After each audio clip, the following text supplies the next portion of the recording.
Totoo ba yung sinasabi mo, Emong? Na may nakita kang waiter na may kahina-hinalang kilos dun sa party? Oo, ate. Nakita ko talaga na hindi gamit sa catering yung yung nilalagay nila doon sa lalagyan ng pagkain. Kaso, nung hinabol namin yung waiter, wala naman kami nakitang ganun.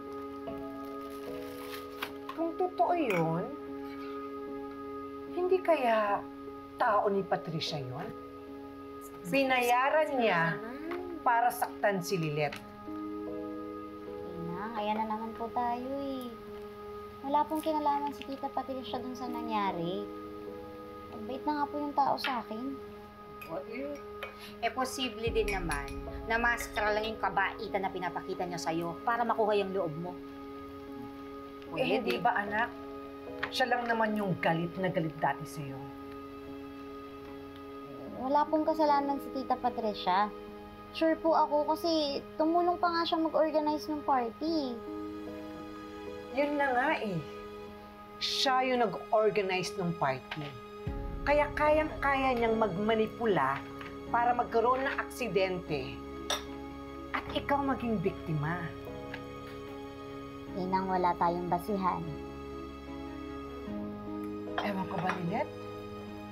Kahit sabihin mo na mabait na ngayon si Patricia, hindi ko pa rin talaga magawang magtiwala sa kanya.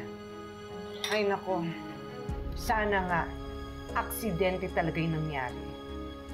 Dahil kung hindi ko lang ihuhulog sa kanya yung chandelier na yun. Siya mismo ihuhulog ko sa bangin. Ay, naku, te, sabay sila bumulusong dun sa bangin ng Tama. Grabe si Penny. Tubig. Palabarn. Basta, naniniwala pa rin po ako na walang kasalanan si Tita Patricia.